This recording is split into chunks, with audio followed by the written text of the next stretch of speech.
Hi everybody, my name is Jessy and thank you so much for joining me today.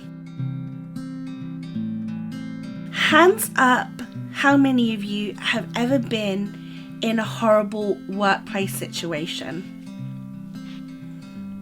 I know it's not a secret, you know that I have, but I don't know if you know this, but I've actually been in quite a few terrible workplace situations. I wanted to share with you some situations that I have found myself in and also how you can move on from those situations. You know, I've had good work experience, but I feel like there was a big shift all of a sudden when I was at university and starting to work. And I don't want to name names for the company of this, but I was working at a place. I was a student at the time. I was working part-time but pretty much doing full-time hours.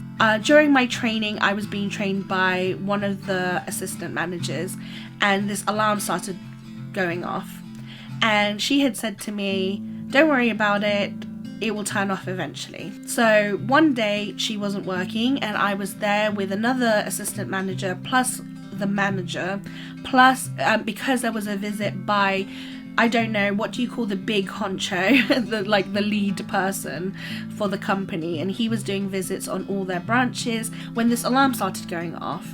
And I said very boldly, very confidently, don't worry about that alarm, it will go off eventually.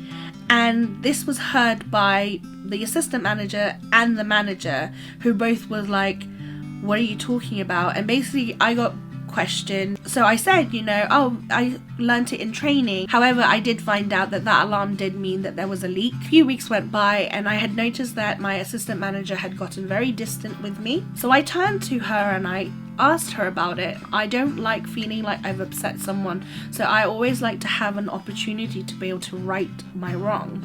So I asked her, what have I done to upset you? And she tried to deny that she was upset with me. And in the end I said, why do you think this? Like, what have I done? And that's when she admitted that she had been given a warning. She was given a warning basically because of what she had told me about the alarm and how dangerous it was, and was basically screaming at me, shouting and telling me how terrible I was. And at one point just slapped me in the face. The manager, so the main manager of the store, called me, and he pretty much was like, I'm not saying you're lying, but I don't believe you, because she's not that kind of person. So I just told him, okay, well, that's fine, but you need to watch the CCTV then. Then a few hours later he called me back, was like, listen, in reality this isn't your career forever, whereas this might be the career forever for this assistant manager. She's been here for years and years.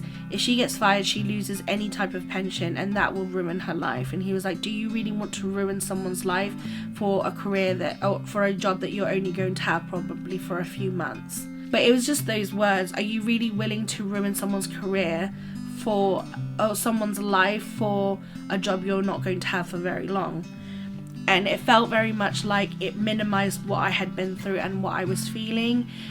That on top of the fact that he had initially thought I was lying anyway. At first I had really great management and I really thrived and I really enjoyed myself, and then I experienced some body shaming and discrimination. It's very, very painful to be afraid to get to a point where you think about taking your own life because you're told that no one else will want to work with you, that no one else will ever think you're good enough.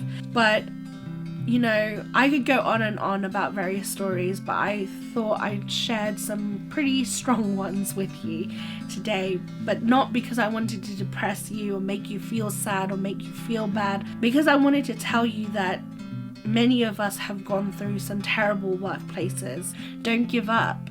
The way you can move on is to remember that shit happens, life happens, but you are strong and you can handle it.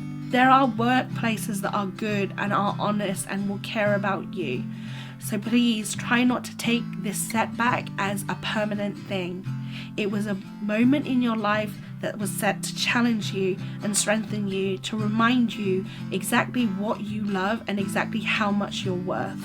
Be confident and trust that these bad moments aren't going to last forever. But you know what will? Your resilience. So please be strong.